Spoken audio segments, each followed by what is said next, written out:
of John.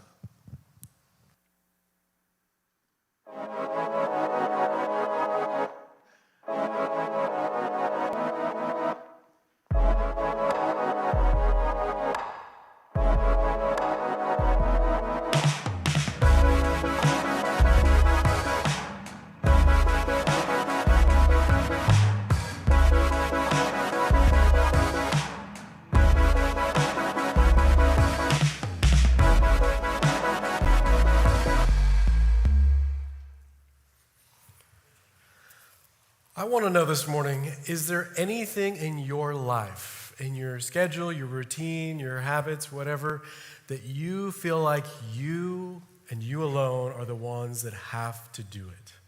Like if you can't trust anyone else to necessarily do it the right way or your way, and so you just like, this has to be me.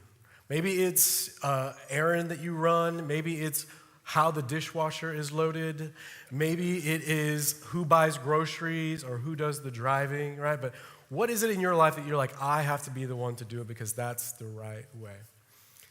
Now, I'll tell you, I absolutely have one, but mine is not necessarily that I feel like I have to be the one to do it. It's more of I know who I don't want to do it. And that is making breakfast. And the person I don't want to make breakfast is my kids. You see, my kids are obsessed with this idea of making breakfast in bed for us. And they are at an age where the three of them alone in any room, let alone the kitchen, is dangerous. So it just doesn't work. And so sometimes I'll even say, okay, I will help. We'll actually get up, make breakfast, and then they're like, no, get back in bed. We want to serve you in bed. And as you can imagine, it's always a mess. Stuff gets spilled, and it really always violates my one cardinal rule in our house, which is never, ever, ever any crumbs in the bed. And so it's chaos. But it's funny because my kids want to be independent. And anytime they're not making a mess, we celebrate that independence. And the same is true for so many things. And I can actually come to you finally and report to you that finally, after many, many months, every person in the Castillo house is now potty trained. Yeah. Yes. Thank you for your prayers. They were needed. But think about this. We love to celebrate independence, especially with kids, right? When they are finally potty trained, when they can dress themselves, when they get older and they can get their driver's license and go to the places they want to. And then one day they'll be able to rent a car. And then one day, hopefully, is coming when they can start paying for their own things, right? Like that's the hope that we have. But we celebrate independence in our kids, and as they grow and begin to do things on their own, we celebrate it. But the same is actually true for adults. Think about this. We love to celebrate independence in adults. We celebrate financial independence. We celebrate when someone becomes debt-free and they're no longer bound by the strings of debt. We celebrate stories of people who quit their jobs to go and pursue their dream job or to start their own business, right? We celebrate that. We also celebrate retirement. When someone retires, we say, man, you made it. You made it all this way. Now you're done. Now you can finally do whatever it is you've always actually wanted to do. Right? Like now you have independence. You can set your own schedule. You can do whatever it is that you want. Now, I just recognize that this is how the culture that we live in, this is how we raise our kids in so many ways. And this is not a good or a bad thing, but I recognize that when we grow up this way, it often leads us and makes us people who find it hard to ask for help. Like we are people who do not like to rely on others, to ask for support, or to ever in any way feel dependent on someone else. Now, that can be okay at times, but when the hard things of life come our way, we often convince ourselves that we just have to be stronger. We just have to work harder. We have to put our heads down and push through. We just have to have thicker skin or not be so weak. And so this morning, if that sounds like you, if you feel like you have been working for some time to take steps in your journey with Jesus, to find some sort of freedom and you continue to fail, if you feel like you've just been spinning your wheels and you lack joy or purpose, I want you to know that this morning's message from Jesus is for you. And we're going to look at a moment in a teaching from Jesus that I fully believe has the power to change your life. And so as we look at it, would you turn with me this morning, if you have a Bible, with me to John chapter 15. John is in the New Testament portion of your Bible. It's the fourth book, Matthew, Mark, Luke, and then John chapter 15 and verse 1. And what we'll see is these are some of Jesus' final words before his betrayal and his execution. And so they're very important. And he wants his disciples and you and I to really understand what he's about to say. Verse 1, here's what Jesus says. I am the true vine, and my Father is the gardener. He cuts off every branch in me that bears no fruit, while every branch that does bear fruit, he prunes, so that it will be even more fruitful. You are already clean because of the word I've spoken to you. Remain in me as I also remain in you. No branch can bear fruit by itself. It must remain in the vine. Neither can you bear fruit unless you remain in me. And the last verse, verse 5, is really the foundation of what I want us to look at today. Jesus said, I am the vine and you are the branches. If you remain in me and I in you, you will bear much fruit. Apart from me, you can do nothing. Now, I love the way that Jesus teaches. He really is the perfect teacher. And so many times, in order to communicate really big truths about who God is and who he's made us to be, he would tell stories. He would tell a parable about, for us to imagine something, and then he would communicate a really deep foundational truth through it. Other times, he would point to the things around us. He would point to nature itself. He would say, look at the birds or look at the flowers in the field. And here he says, look and think about a vine. And Jesus wants us to look, and by looking, he's going to communicate a powerful truth about what our relationship to him is meant to look like and be like. And so Jesus simply says that he is the vine and we are the branches. Now, I don't know how often you frequent a vineyard, but I needed to go back and to look, and I brought a picture this morning, and here's what Jesus is referring to. Yeah, if you look at this picture, you see there is this beautiful, big, strong vine that runs throughout the vineyard, and he's saying that that is him. He's saying we are these little offshoots, these branches, the branches that bear the fruit, but he's saying that we are those branches, and he is the vine. And by drawing our eyes to this picture, to this illustration, he's showing us what it means to be connected to Jesus. He's saying that we get our life from the vine, that we and everything we do depends on the vine, that we are dependent on him, and all of our life comes from him. Now, this is a powerful statement, not only because we can see visually what Jesus is talking about, but Jesus called himself the true vine. By using the word true, he's telling us that there are, in fact, false vines. That there are vines in our life that we choose to connect ourselves to that are not him. That there are vines that we choose to live our lives, build our lives on, find our purpose in, and follow instead of him. And Jesus wants us to know that you were created to be connected to him, the vine. And when we connect our lives to other things, to other vines, there is no joy, fulfillment, or hope, or life found in them, that they only come from him and when we're connected to him. Now, my favorite part of this entire passage is the end of verse 5, and I just want to read it for us one more time. Jesus said this, apart from me, you can do nothing.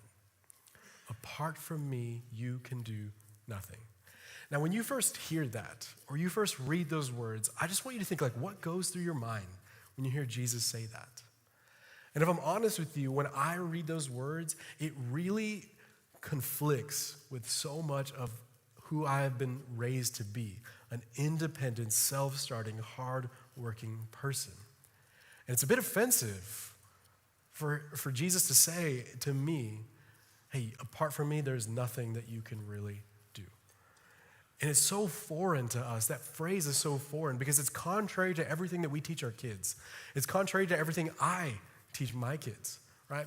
From the moment they're born, we teach them and raise them up to say, hey, you are capable. You are smart. You are capable. You are independent. Whatever it is that you set your mind to, if you just work hard enough, then you can achieve whatever it is that you put your mind to. We've been raised that way. We teach our kids that. It is a good thing. But that truth is so different from what Jesus is saying here. The words from Jesus hit so different. Like you would hate if your kid's little league t-ball coach or their dance instructor or gym instructor like quoted these words from Jesus to your kid, right? Like if they said, hey son, hey girl, like apart from me, you can't do anything. Like you'd be offended, right? You would say, what do you mean they can't do anything? No, they're smart, they're capable, they're hardworking, right? We have raised them in this way. And yet this is how we often think about this truth when Jesus says it to us. Like, what do you mean I can't do anything? I've accomplished a lot in my life. Like, look at my resume. Look at what I've done at work. Look at all the things I've done. And this really conflicts so much with our love of independence. And it conflicts with me, honestly. And yet, so often and over the years, honestly, I've learned to find life in this verse. I've learned to find life in this verse and freedom in this truth from Jesus. That this is not an indictment on my inability. This is not meant to tear me down or make me feel less than. That this is meant to showcase and to highlight Jesus' power and his ability alone. For so much of my life, I applied the self-starter, can-do, hard-working nature and attitude towards my faith and towards the hard things in life. And if you've ever done that, and maybe that's you in this room, it doesn't take long before you start to recognize it's exhausting and it's impossible, that we cannot do it on our own. And these words from Jesus are meant to be a reminder that I and you are just the branch, and he is the vine where all life comes from, that all of the life change that you are looking for in life, that all of the patience that you desire, all the perseverance to push through the hard things of life, all of the peace that you seek and all of the self-control that you wish that you had cannot come from you. They must come from Jesus. That you are incapable of producing these things. And thank Jesus that is true. They must come from him. That your hope to make it through your recent diagnosis, your hope to make it through whatever addiction that you're facing, whatever hard season you're walking through, whatever bad news you've received, whatever crisis of faith that you're currently experiencing, your hope is not in your ability to just be stronger, to just work harder, to just have thicker skin or not be so weak. Your hope is in Jesus' ability to bring you through it. His power is sufficient, not mine and not yours. It's not about being stronger or working harder, having thicker skin. True life is found actually in the opposite. True life is found in surrender. So often we have been told that life is found in independence, that when you can do whatever it is you want on your own, when you can achieve the things that you set your mind to, that's when you really have found life and fulfillment and joy, when you can do whatever it is you want on your own. But the reality is that true life is found in dependence and surrender to Jesus.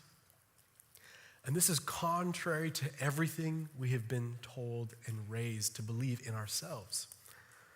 But the truth is, when we take our worries, our struggles, our shortcomings, our failures, and we simply say and hand them over to Jesus and say, I can't. Jesus, I recognize I am incapable of doing these things. I need you. There is such life in that moment. And if we go back and we read verses 3 and 4, I want us to also see what Jesus is saying here. He said, you are already clean because of the word I have spoken to you. Remain in me as I also remain in you. No branch can bear fruit by itself. It must remain in the vine. Neither can you bear fruit unless you remain in me. Jesus says that if you are connected to him, if you remain in him, you will bear fruit. Now, I want you to know this is not a warning. This is not, you better bear fruit or else you will be cut off and thrown away. It is actually a promise that if you are connected to the vine of Jesus, you will bear fruit. because he is producing it, not you. And so when you bear fruit, it just leads to the question, what does that look like? What is fruit? What does it look like to bear fruit? Well, in Galatians chapter 5, in the book of Galatians chapter 5, the Apostle Paul gives us a list. And here's what he says. The fruit of the Spirit. He's saying the Holy Spirit will produce these things in every person who follows Jesus. And here's what he will produce. Love, joy, peace, forbearance, or often called patience, kindness, goodness, faithfulness, gentleness, and self-control. That when you are connected to the vine, the Holy Spirit will produce these things in you and in your life. Love, joy, peace, patience, kindness, goodness, faithfulness, gentleness, and self-control. And he's saying that these should be our priorities. These should be our goals. These should be what we focus on as followers of Jesus, that we want to produce more of this in our life.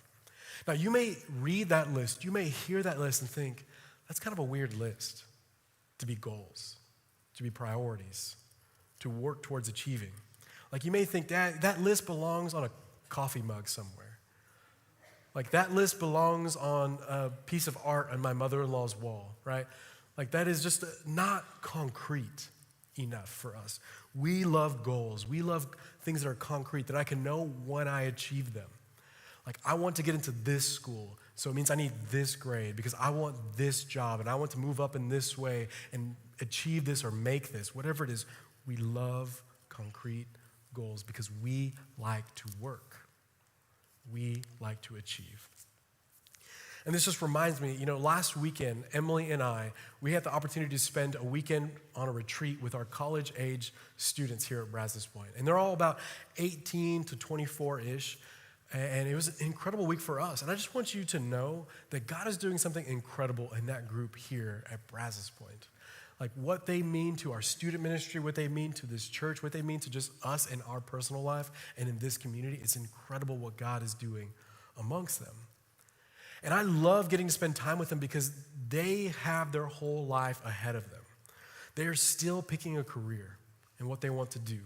They're still picking where they want to live or where they want to move to, if they want to be married or not, or who they want to be married to. All of their life plans are in front of them.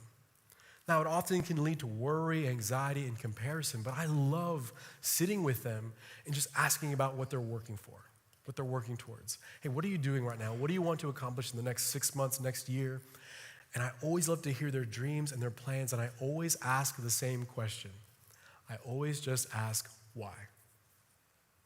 Okay, you want to get into that school. Awesome. Why? Okay, because you want to get that job when you graduate. Awesome. Why? And I love the exercise of just asking why to drill down. Okay, what at the heart and at the core is driving you to do these things? And I want you to think about the same thing today.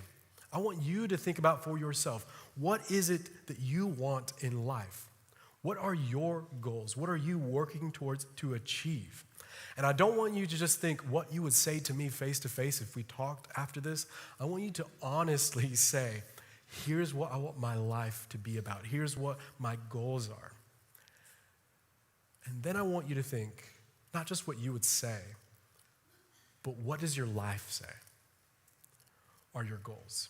What does your life say you want it to be about? What do your priorities say you're working towards? What does your calendar say is important to you?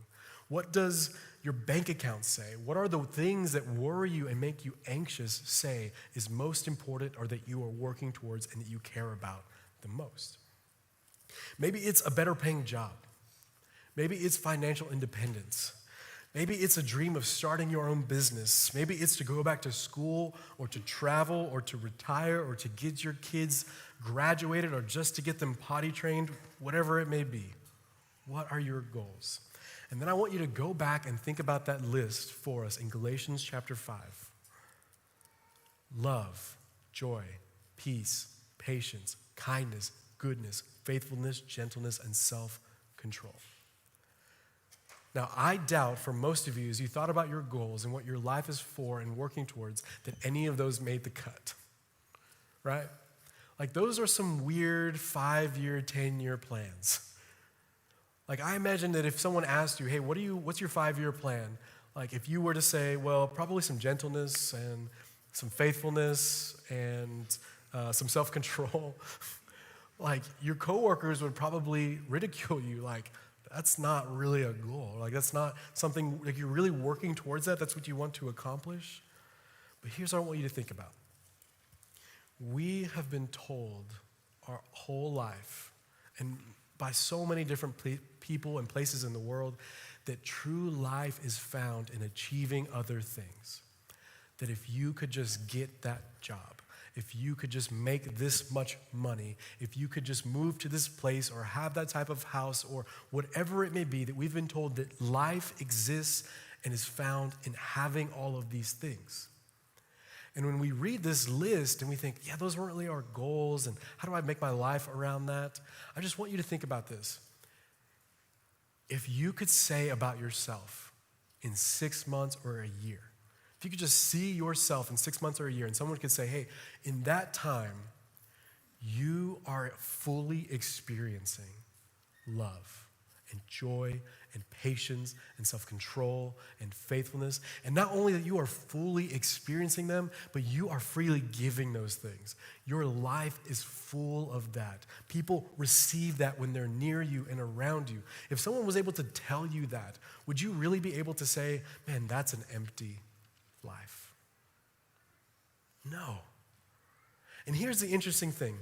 If we took so many of the desires that we have in life, of what we want to achieve or strive to get, maybe it's money, status, power, fame, security, happiness, if you keep asking why and drilling down, well, why do you want that job? And why do you want to go to that school? And why do you want that career? And why do you want that place or that house or all those things? If you keep asking why and you keep drilling down, so many of those things are ultimately leading you to that list.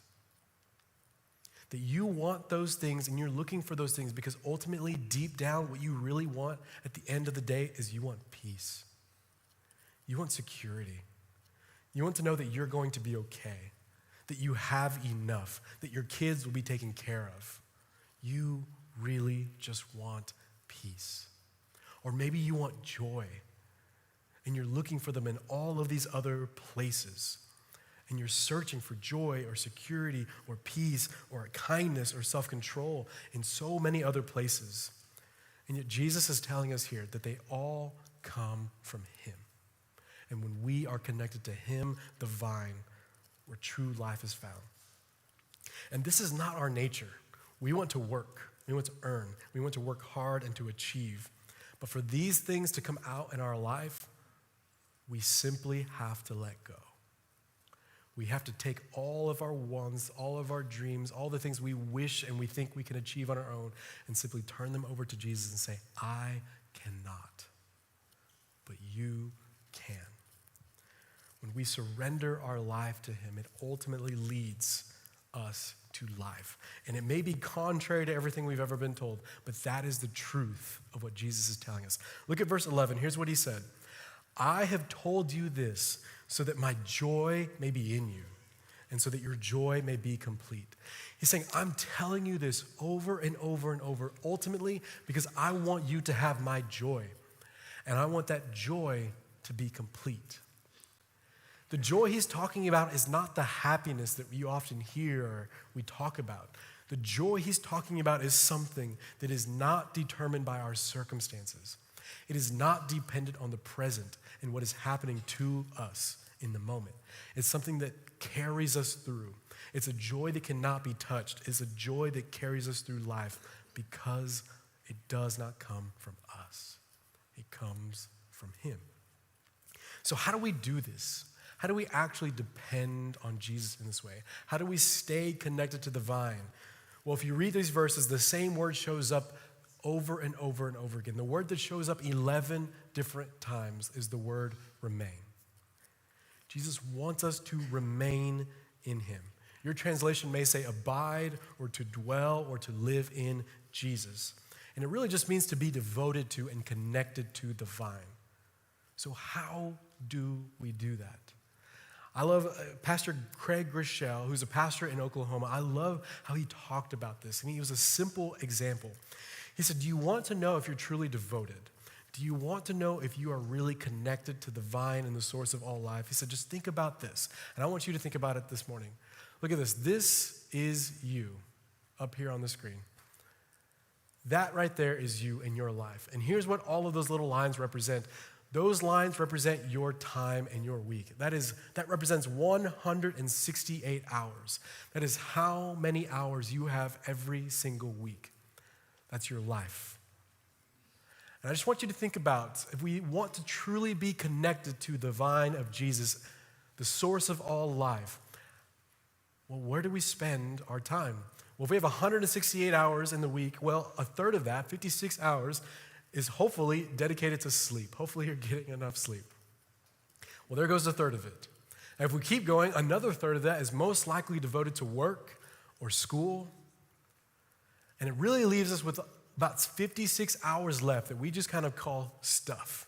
This is everything else in life. And if we look at our week, we have this last little bit of 56 hours that we start to carve into with all of the things of life. This is, we go and we buy groceries. We go to our kids' games. We take them to their practices. We have homework that we have to do or that we have to help with.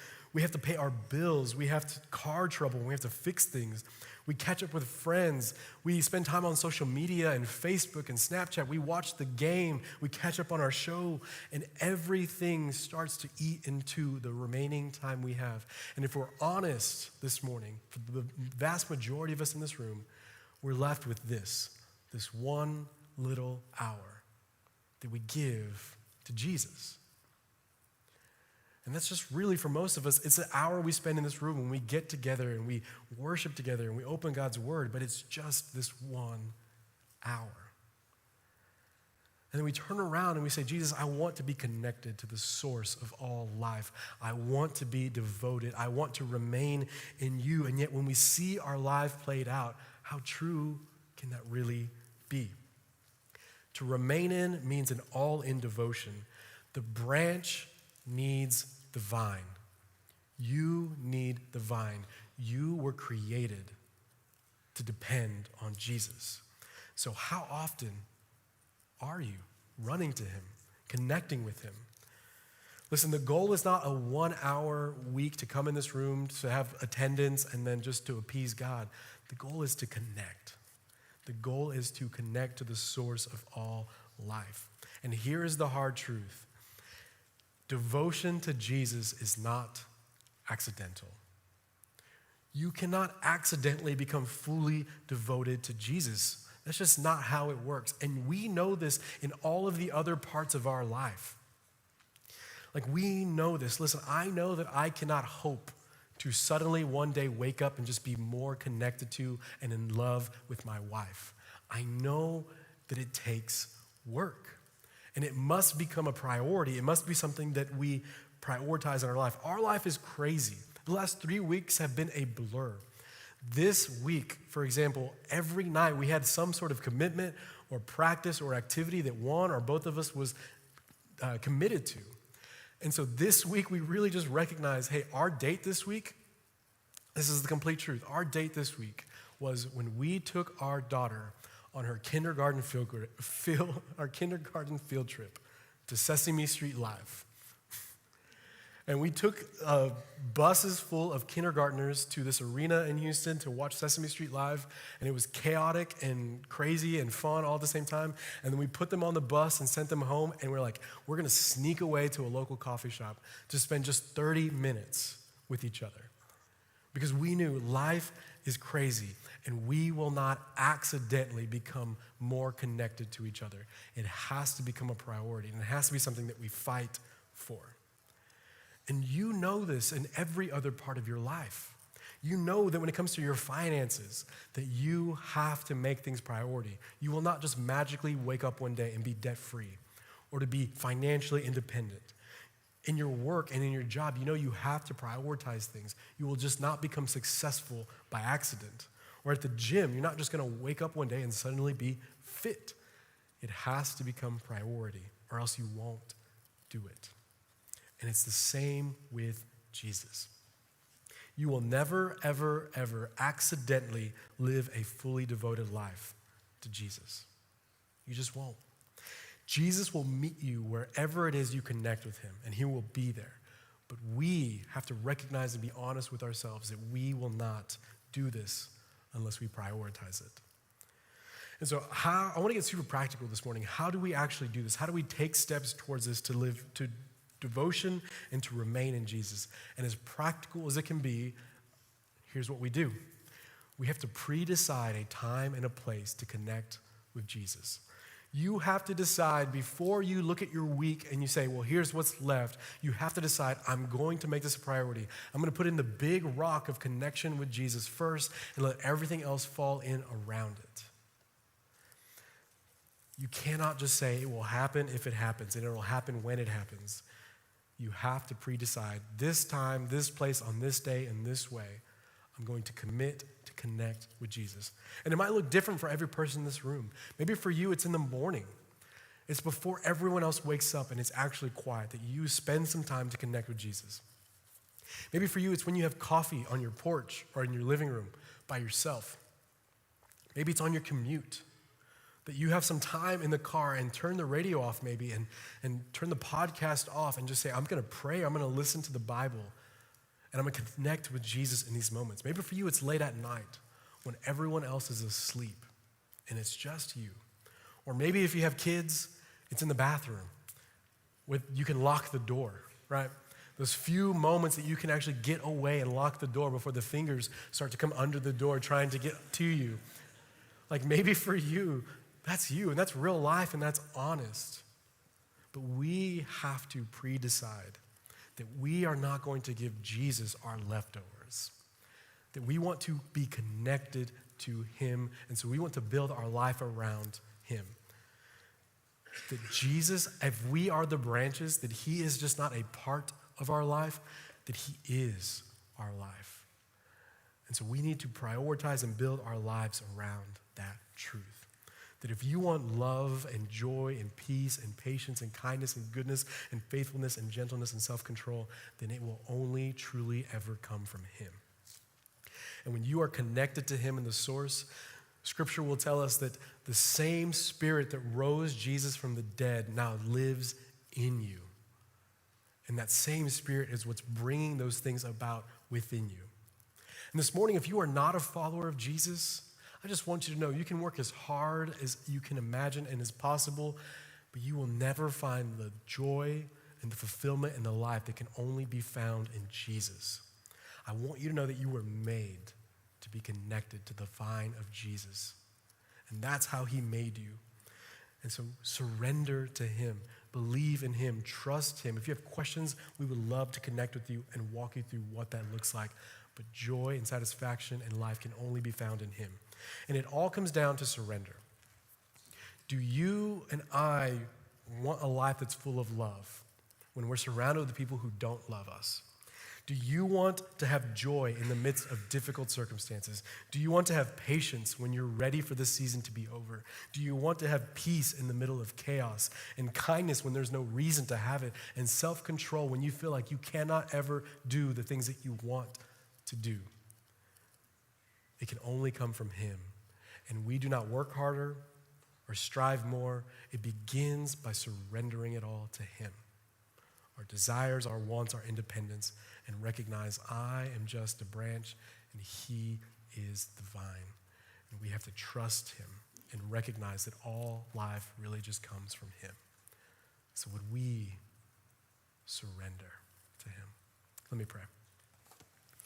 Father, thank you for just this reminder, God, that it means what it means, God, to be dependent on you and to have life flourish within us, God, really means to stop working at just being better and stronger, God, but to really start to depend on you and surrender all we are to you. So, Father, I pray that you would help us to do that, to let go in so many ways and areas of our life, and Lord, that you would bring in the fruit that you have promised. God, that we would find love and joy and patience and self-control and faithfulness, God, and all of those things, God, would they begin to well up in us as we depend on you more. Father, help us to trust in you and what you have done.